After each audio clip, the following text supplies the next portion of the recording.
हमारे प्रदेश कांग्रेस कमेटी के ट्रेजरर और विधायक रोहित बोरा जी, आज हम सब लोग आप लोगों को इसलिए कष्ट दिया है कि सरकार के 2 साल पूरे हुए हैं और सरकार एक बहुत बड़ा जश्न मना रही है। पहले तो मैं मुख्यमंत्री जी को बधाई देना चाहूँगा कि वो 2 साल तक अपनी कुर्सी बचाने में कामयाब रहे और 2 साल तक ऐसी एक भी प्रेस कॉन्फ्रेंस नहीं की। और शायद वो राजस्थान के पहले ऐसे मुख्यमंत्री बन गए जिन्होंने अभी तक कोई प्रेस कॉन्फ्रेंस ही नहीं की। मुख्यमंत्री जी कह रहे हैं कि हमने 2 साल के अंदर 72% वादे पूरे कर दिए। तो 72% जो वादे पूरे करने की बात है वो धोखा है जनता से। उनके वादों की हकीकत अभी मैं आपको बताना चाहूँगा। और इन्होंने ये भी साबित कर दिया है कि ये राजस्थान की मीडिया को ज़्यादा सीरियस नहीं ले रहे हैं। सीरियसली लेते तो अभी तक प्रेस कॉन्फ्रेंस ज़रूर करते। मैं पूरी बातों पे जाऊंगा तो शाम हो जाएगी। मैं सिर्फ 10 ऐसे वादे जो इन्होंने जनता से किए, राजस्थान की जनता से किए, वो मैं आप लोगों के बीच में रखना चाहूँगा। और मैं ये भी चाहूँगा कि मुख्यमंत्री जी अपने मंत्रियों से या किसी अन्य से इसके जवाब ज़रूर दिलवाएं जो बात मैंने आज मीडिया के समक्ष रखी है। सबसे पहला वादा, क्योंकि इनके हेड हैं, उन्होंने तो कहा था कि मैं किसान की आमदनी दुगनी करूंगा, लेकिन आपके घोषणा पत्र के भी पेज नंबर 9 पे ये कहा गया था कि हम किसान सम्मान निधि 12,000 रुपये करेंगे। उसमें कहीं ये नहीं लिखा था कि हम इसको चरणबद्ध तरीके से करेंगे। तो कभी 1,000 रुपये, कभी 500 रुपये ये सरकार बढ़ा रही है और आज भी मात्र 9,000 रुपये, वो भी इसी वर्ष से 9,000 तक ये पहुँचे हैं। तो ये वादा इनका पूरा नहीं हुआ है, सबसे पहले ये कहना चाहूँगा। दूसरा वादा, जल जीवन मिशन, घोषणा पत्र के पेज नंबर 15, जिसमें आपने कहा था कि वर्ष 2025 तक, अब 25 में 14 ही दिन बचे हैं, 2025 तक सभी घरों में हम पानी उपलब्ध कराएंगे। मैं इनकी वर्तमान स्थिति आपको बताता हूं। इन्होंने दिसंबर 25 तक 34 लाख घरों के कनेक्शन होने बाकी हैं। इन्होंने 24-25 में 25 लाख कनेक्शन का वादा किया था, 9,44,000 इन्होंने कनेक्शन दिए। 25-26 के बजट में भी 20 लाख कनेक्शन का वादा था और 8 महीने इस वित्त वर्ष के बीतने के बाद भी 1,66,000 ही मात्र कनेक्शन इन लोगों ने दिए हैं। तीसरा वादा, फसलों की एमएसपी पे खरीद। इन्होंने वादा किया था पेज नंबर 20 घोषणा पत्र का कि मूंग और उड़द की एमएसपी की खरीद का लक्ष्य दुगना करेंगे और मूंगफली की एमएसपी पे खरीद करेंगे। तो वर्तमान स्थिति ये है कि लक्ष्य दुगना करना तो दूर की बात हो गई, लोगों को टोकन तक नहीं मिल पा रहे हैं। खरीद के दौरान बीकानेर और जोधपुर संभागों के किसानों ने धरने दिए हैं। इसी प्रकार लोगों की फर्जी गिरदावरी की शिकायतें किसानों ने दर्ज कराई हैं। गेहूं को 2700 रुपये प्रति क्विंटल खरीदने का वादा किया था, वो वादा भी इनका आज तक अधूरा है। बाजरे को एमएसपी पे खरीदने का वादा किया था, वो वादा भी इनका अधूरा है। और हालत ये है कि किसान को डीएपी, यूरिया लेने के लिए भी लाइनों में लगने पड़ रहे हैं। अभी तो आधार कार्ड की भी आपने देखी होगी, एक बहुत लंबी लाइन अखबार के अंदर छपी थी कि लोग नंबर लगाने के लिए आधार कार्ड रख के इंतजार कर रहे हैं। न किसान को बीज दे पा रहे हैं, न किसान को खाद दे पा रहे हैं। किरोड़ी लाल जी ने छापे भी मारे। मैं पूछना चाहता हूं, विधानसभा में पूछा था, आज फिर पूछ रहा हूं, उन्होंने जितनी फैक्ट्रियों पे छापे मारे उनमें कितने लोग आज अरेस्ट हुए हैं, कितने लोगों पे कार्रवाई हुई है? विधानसभा में तो जवाब था कि एक भी अरेस्ट नहीं हुआ है। और ऐसा लगता है कि मंत्री जी छापा मारते हैं, मुख्यमंत्री जी उनको छुड़वा देते हैं। तो आज तक कोई इसके अंदर बंद नहीं हुआ। न किसान को पानी मिला, न पूरी बिजली मिल रही है। और तो बात छोड़ दीजिए, भरतपुर तक के किसानों को बिजली के लिए आंदोलन करने पड़ रहे हैं। ये इस सरकार की हकीकत है। दिन में बिजली देने का सपना दिखाया था, इस ठंड में भी किसानों को रात के अंदर बिजली दी जा रही है।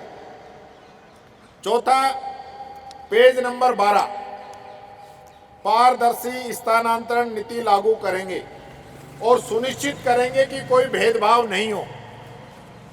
वर्तमान स्थिति ये है कि तबादला उद्योग बन चुका है, मन मर्जी से ट्रांसफर किए जा रहे हैं, कोई पॉलिसी नहीं है। चाहे शिक्षक हो, चाहे डॉक्टर हो, चाहे आरएस हो, और इनके चीफ सेक्रेटरी तो खुद ही तबादला करा के चले गए। प्रिंसिपल सेक्रेटरी टू सीएम का भी तबादला कर दिया गया, जो कि अपने आप में इतिहास बन गया राजस्थान के अंदर। ऐसा कभी नहीं हुआ होगा कि प्रिंसिपल सेक्रेटरी टू सीएम और सीएस दोनों का ही तबादला हो जाए। 8 लाख कर्मचारी आज भी तबादला नीति का इंतजार कर रहे हैं, ये मैं कहना चाहूंगा। पांचवा इनका वादा था, सरकारी स्कूलों में यूनिफॉर्म के लिए 1200 रुपए देंगे। अब ये लोग 1200 की जगह 600 रुपए दे रहे हैं, और 600 रुपए भी सिर्फ और सिर्फ एससी, एसटी और बीपीएल, सिर्फ इन्हीं को दे रहे हैं।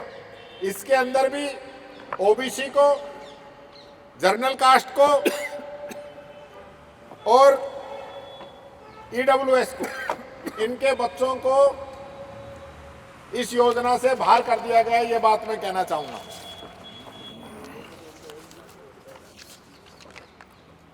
इसी प्रकार से पशु बीमा की बात की थी कि दुधारू और अन्य पशुओं के लिए मुफ्त बीमा देंगे।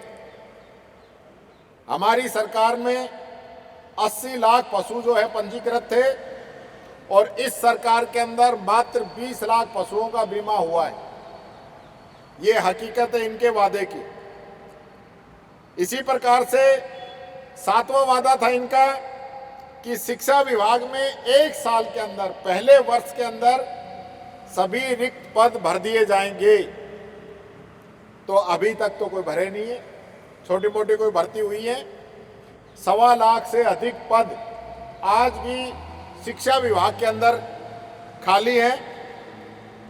8वां इनका वादा था कि प्रत्येक संभाग के अंदर आईआईटी और एम्स की तर्ज पर राजस्थान इंस्टीट्यूट ऑफ टेक्नोलॉजी और Rajasthan institute of medical science खोलने का वादा इन लोगों के द्वारा किया गया था, जिनकी वर्तमान स्थिति ये है कि जो पुराने संस्थान थे, मात्र उनका नाम बदलने का काम किया है। एक भी संस्थान इन लोगों के द्वारा नहीं खोला गया है। 9वां इनका वादा है कि जमीन नीलामी पर रोक, किसानों की जो जमीन नीलामी रोकने के लिए नीति बनाएंगे और नीलाम हुई जमीन का उचित मुआवजा दिलाएंगे, वादा इन लोगों ने किया था। लेकिन हकीकत यह है कि हमारे समय में कृषि ऋण राहत अधिनियम बना था, आयोग बनाया गया था, उसका भी इस्तेमाल ये लोग नहीं कर रहे हैं और न ही उसको संसाधन उपलब्ध करा रहे हैं, और इन 2 वर्षों में कोई भी काम इनके द्वारा नहीं किया गया है। इसी प्रकार से इनका वादा था कि पेट्रोल डीजल की कीमतें, यानी कि उस पर जो वैट लग रहा है, उसकी समीक्षा करके गुजरात और हरियाणा के समान करेंगे। तो ये वादा भी आपका पेंडिंग है। ये 10 बड़े वादे हैं जो इन लोगों ने घोषणा पत्र में किए थे।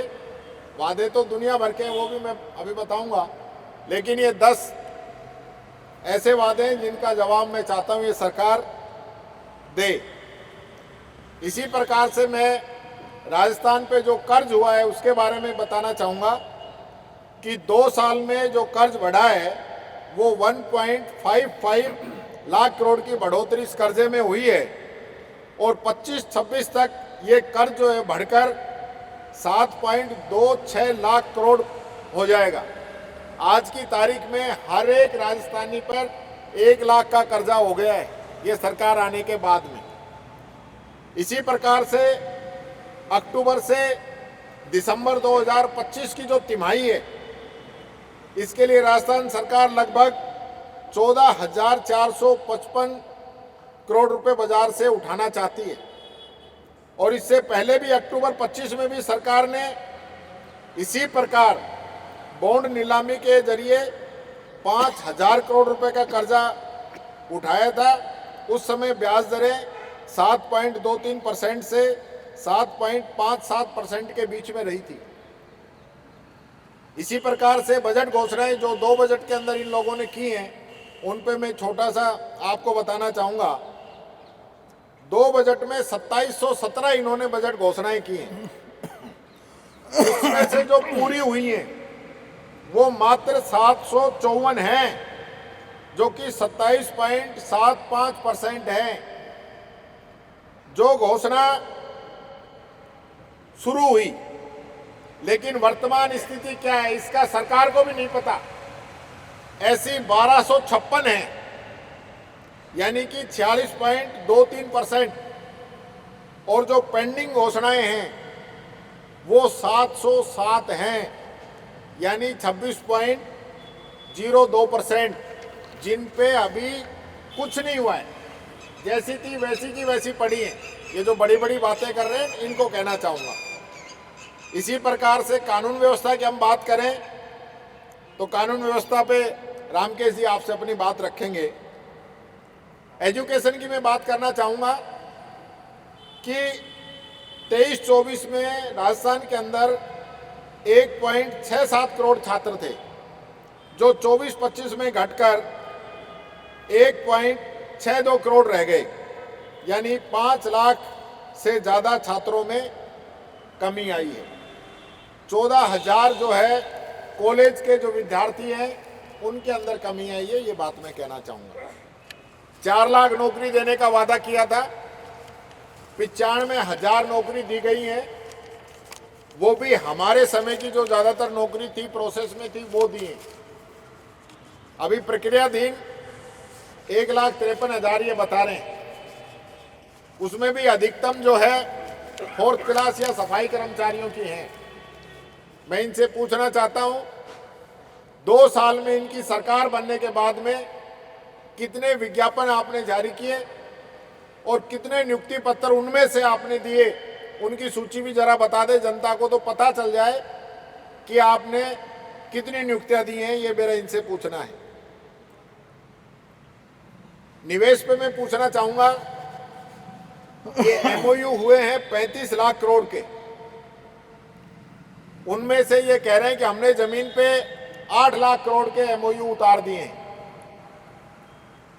तो मैं आप साथियों से पूछना चाहता हूं, 8 लाख करोड़ की आपके पास किसी के पास कोई जानकारी हो तो आप ही बता दो।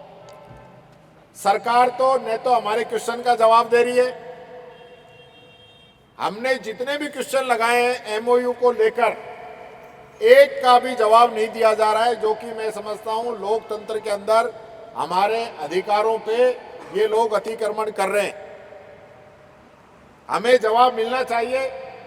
आरटीआई लगाते हैं, उसका जवाब नहीं मिलता है। आपको भी चैलेंज है, पूरी मीडिया को भी, कि 8 लाख करोड़ के एमओयू इन्होंने किन से किए हैं और उनकी क्या स्थिति है जो ये कह रहे हैं पूरे कर दिए।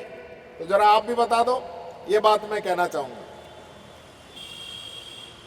दूसरा, अभी प्रवासी दिवस मनाया गया, कितने प्रवासी इसके अंदर आए, विदेशों से कितने आए? आपने विदेशों के अंदर 24 चैप्टर बना रखे हैं, उनके अध्यक्ष बना रखे हैं। उसमें से कितने आए? जिन प्रवासियों को आपको अवार्ड देना था, उनमें से कितने आए जो विशिष्ट अतिथि थे आपके प्रोग्राम के अंदर? उनके बारे में मैं जानकारी चाहूँगा। और कितने वादे आपने प्रवासियों से लास्ट टाइम किए थे जो आपने पूरे कर दिए?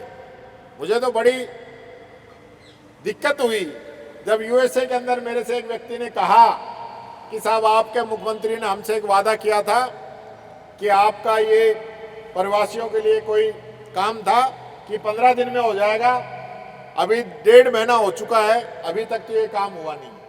मैंने उसको लेकर सीएम साहब को लेटर भी लिखा, टैग भी किया। मेरे पास तो आज तक जवाब नहीं आया है। ये स्थिति सरकार की है, तो कुछ कर नहीं सकते तो झूठ तो कम से कम नहीं बोले, ये बात मैं कहना चाहूँगा। इसी प्रकार से सरकार दावे कर रही है कि हमने 20 करोड़ पौधे लगाए हैं, तो इसकी कोई ऑडिट है? कहाँ लगाए हैं? इसकी ऑडिट कराएं और बताएं कि 20 करोड़ पौधे कहाँ पे लगे हैं, तो जनता को पता तो चले। इसी प्रकार से नो एक्सप्रेस हाईवे की घोषणा हुई थी इससे पिछले बजट के अंदर। इन 2 साल में उसकी क्या स्थिति है, कोई बता सकता है? उनमें से 9 में से मात्र 2 एक्सप्रेस हाईवे की डीपीआर बनी है। इसके अलावा कोई काम अभी तक नहीं हुआ है। तो ये कब ये मंजूर होंगे, कब इनके काम शुरू होंगे, कुछ बता दें। दूसरा, जिलों को हमारे रामकेश जी बताएंगे। दूसरा, राजीव गांधी ओलंपिक खेल हमने कराए थे, लगभग 30 लाख रजिस्ट्रेशन आते थे और गांव-गांव, ढाणी-ढाणी तक गेम हुए। बच्चे, बुजुर्ग, महिलाएं, सब लोगों ने इसके अंदर हिस्सा लिया। और अब हालत ये हो गई कि रेस के अंदर सिंगल ही खिलाड़ी दौड़ रहे हैं, तो वो तो फर्स्ट आना ही आना है। ये हालत इस सरकार ने कर दी है। हमने प्रशासन, गांव के संघ और शहरों के संघ अभियान चलाया। 30 लाख पट्टे दिए थे हमने, 30 लाख से अधिक, और ये 1 लाख भी पट्टे नहीं दे पाए। 1 लाख किसको कहते हैं, वो उतने पट्टे भी नहीं दे पाए। इसी प्रकार से रिफाइनरी, जो कि हमारी कांग्रेस सरकार ने मंजूर की थी, उसको 14 से 18 तक इस सरकार ने रोक के रखा, सिर्फ रिव्यू के नाम पे। और इस प्रोजेक्ट की लागत जो 2013 के अंदर लगभग 37,000 करोड़ रुपए थी, वो बीजेपी की सुस्ती की वजह से आज 79,459 करोड़ तक पहुंच गई है, जिसमें राजस्थान की जनता का 40,000 करोड़ से अधिक का नुकसान हुआ है। और सरकार को भी 26% का जबरन इसके अंदर पार्टनर और बना दिया इन लोगों ने। तो ये सीधा सीधा बोझ जो है राजस्थान की जनता पे पड़ा है। ये जो रिफाइनरी का काम है, ये 90% कांग्रेस समय में पूरा हो गया था। कोविड की महामारी के दौरान भी हमने इसको रुकने नहीं दिया। इसका शिलान्यास भी 2013 के अंदर हो चुका था। आपने इसका शिलान्यास दोबारा करवाया और 25-26 के बजट घोषणा संख्या 158 में आपने कहा था कि 15 रिफाइनरी अगस्त 2025 से उत्पादन शुरू कर देगी। अब आप कह रहे हो जनवरी 2026। तो क्या पहले बिना एस्टीमेट के आपने बता दिया था क्या कि अगस्त से हम कर देंगे? तो आपको ये आंकड़े कौन देता है, डाटा कौन देता है? जो आप विधानसभा के अंदर बोल जाते हैं और फिर वो पूर्ति नहीं होती है। विधानसभा में आप कोई बात रखें और वो बाद में असत्य साबित हो, ये अच्छी बात नहीं है। तो अपने उन अधिकारियों पे कार्रवाई करिए। आप तो पहले अगस्त की जगह जनवरी कह देते, और अभी भी जनवरी आ जाए एक बार, फिर देखते हैं क्या स्थिति है सरकार की। इसी प्रकार कुछ दिन पहले अखबारों में आपने देखा था कि यहाँ एलिवेटेड सड़कें जिनकी बजट के अंदर घोषणा हुई थी 2 साल पहले, और बाद में कह दिया कि इनकी फिजिबिलिटी नहीं है। यार जयपुर के अंदर आप फिजिबिलिटी जिन सड़कों की नहीं है उनकी बजट के अंदर घोषणा कैसे कर सकते हो आप? बजट घोषणा करने से पहले फिजिबिलिटी चेक नहीं की जाती क्या? या बजट घोषणा कोई कागजी घोषणाएं हैं? आप विधानसभा की गरिमा भी नहीं रख रहे हैं। ये बात मैं कहना चाहूंगा। कुछ समय पहले राजेंद्र राठौड़ जी ने बताया था कि राज्य की आर्थिक स्थिति बहुत अच्छी हो गई है। तो आर्थिक स्थिति की सच्चाई क्या है? अभी अक्टूबर तक के अनऑडिटेड फिगर्स वो सामने आ गए हैं। 2025-26 के कैपिटल एक्सपेंडिचर की बात करें तो प्रदेश में विकास कार्य ठप पड़े हैं। कैपिटल एक्सपेंडिचर का लक्ष्य 54,359 करोड़ रुपए का था, लेकिन अभी तक केवल 15,397 करोड़ रुपए ही, यानी कि 28.33% ही खर्च कर पाए। इसका मतलब है कि स्कूल, कॉलेज, हॉस्पिटल और सड़कों का जो निर्माण है वो रुका हुआ है, ये हकीकत है। इसी प्रकार 24-25 पर कैपिटल एक्सपेंडिचर का बजट 44,216 करोड़ रुपए रखा था। आप 13% कम खर्च कर पाए और आपका खर्चा केवल 38,288 करोड़ रुपए ही हुआ है। ये भी आपकी असफलता ही है। और केंद्र से जो मदद हमको मिलती है वो भी हमको पूरी नहीं मिल रही है, समय पे नहीं मिल रही है। केंद्र सरकार से 39,193 करोड़ रुपए मिलने की उम्मीद थी, लेकिन केंद्र से अभी तक 7,171 करोड़ ही मिले हैं, जो कि 18.30% है। तो यही डबल इंजन का फायदा है। इसी प्रकार से जो आपने एक नाटक देखा होगा, यहाँ नाटक हुआ था ईआरसीपी के नाम पे। ईआरसीपी चूंकि वसुंधरा जी का दिया हुआ नाम था, तो वसुंधरा जी का नाम पसंद नहीं था, तो ईआरसीपी को बदला और लास्ट में उसका नाम राम जल सेतु कर दिया। 2 मटकी मंगाई, पानी डाला गया, मोदी जी आए। इससे पहले भी मोदी जी जयपुर और अजमेर के अंदर 2 बार घोषणा कर चुके थे इसको राष्ट्रीय परियोजना घोषित करने की, लेकिन अभी राज्यसभा के अंदर एक सवाल के जवाब में सरकार ने कहा है कि हम इसको राष्ट्रीय परियोजना घोषित नहीं करेंगे। तो फिर राजस्थान की 13 जिलों की जनता से आपने क्यों झूठा वादा किया, क्यों इस जनता को गुमराह करने का काम किया, ये मैं आपसे पूछना चाहता हूं। इसी प्रकार से जो वित्तीय अनुशासन जो आपका होना चाहिए था, रेवेन्यू डेफिसिट वो 81.72% 7 महीनों में खत्म हो चुका है। बजट में अनुमान 31,324 करोड़ रुपए का था, लेकिन अक्टूबर तक ही घाटा 25,598 करोड़ रुपए पहुंच गया है। सरकार बाकी के महीने कैसे निकालेगी ये तो सरकार ही जानती है। इसी प्रकार से विकास कार्यों के लिए जो पैसा खर्च किया है 15,397 करोड़ रुपए, उससे कहीं ज़्यादा, ये जरा आप गौर से आप देखिए इस चीज़ को, कि जो विकास कार्यों पे जितना पैसा खर्च किया है 15,397 करोड़ रुपए, उससे ज़्यादा 19,676 करोड़ रुपए ब्याज पे भरे सरकार ने। यानी कि कर्ज लेकर घी पी रहे हैं ये लोग। ये स्थिति इस सरकार की है। जब इतना पैसा ब्याज में जाएगा तो राजस्थान आगे बढ़ेगा? ये स्थिति इनकी है। इसी प्रकार से जो सोशल सेक्टर है उसकी हालत सबसे ज़्यादा खराब है। बजट का मात्र 20% के आसपास पैसा इन्होंने गरीबों के लिए खर्च किया है, यानी बुजुर्ग, विकलांग, विधवा, इनकी पेंशन भी सरकार समय पर नहीं दे पा रही। इसी प्रकार जो राजस्व का लक्ष्य जो है पूरा करना था इनको, इनका जीएसटी कलेक्शन जो बजट है वो अभी केवल 40% के आसपास ये पूरा कर पाए। दिसंबर आ गया है, 9 महीने पूरे हो चुके हैं। इसी प्रकार आपने कहा था कि स्टेट जीडीपी में बढ़ोतरी होगी, तो स्टेट जीडीपी में 24-25 में बजट वर्ष की तुलना में 65,695 करोड़ की बढ़ोतरी हुई है। पर आपने छिपाया था कि पिछले बजट में वादा किया था कि प्रदेश की जीडीपी 2025 तक 17,81,000 करोड़ हो जाएगी।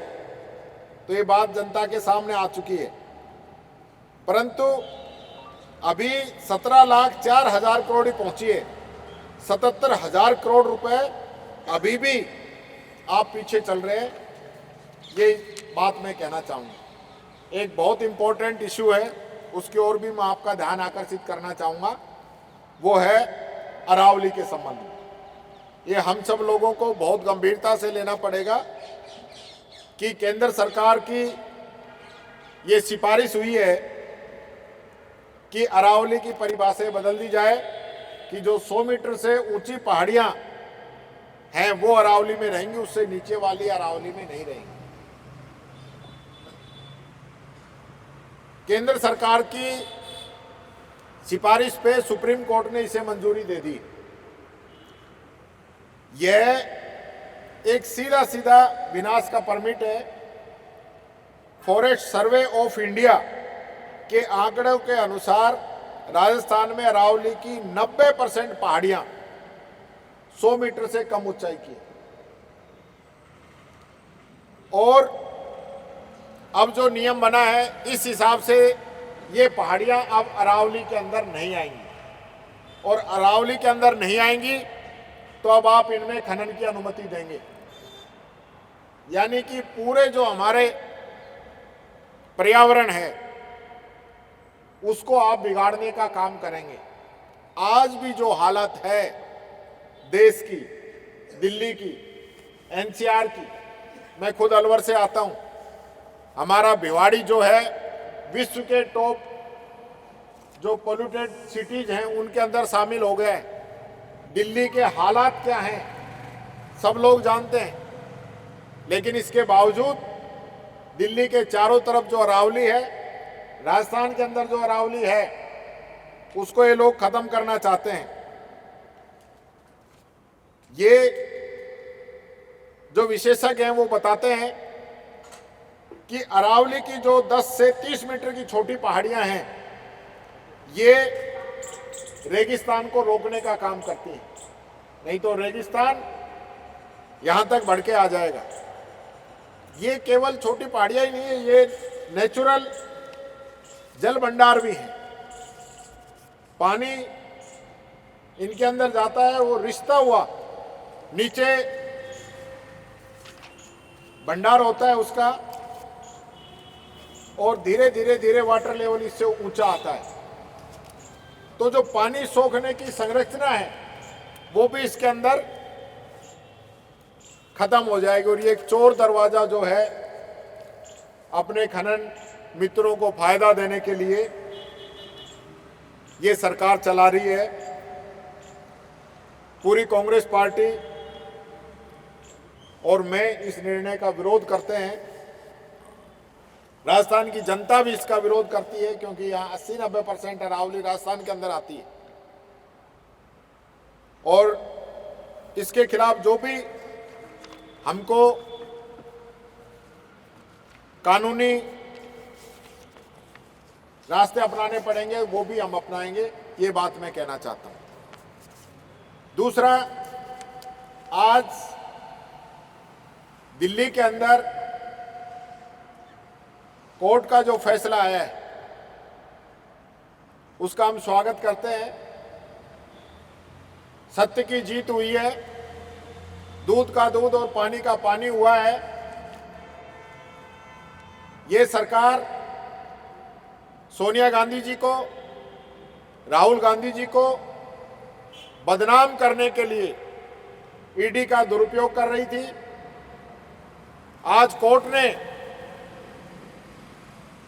ईडी की जो चार्जशीट थी उसी को लेने से मना कर दिया। उन्होंने कहा कि न रुपए का लेन देन हुआ है, न संपत्ति का लेन देन हुआ है, ये मामला बनता ही नहीं है।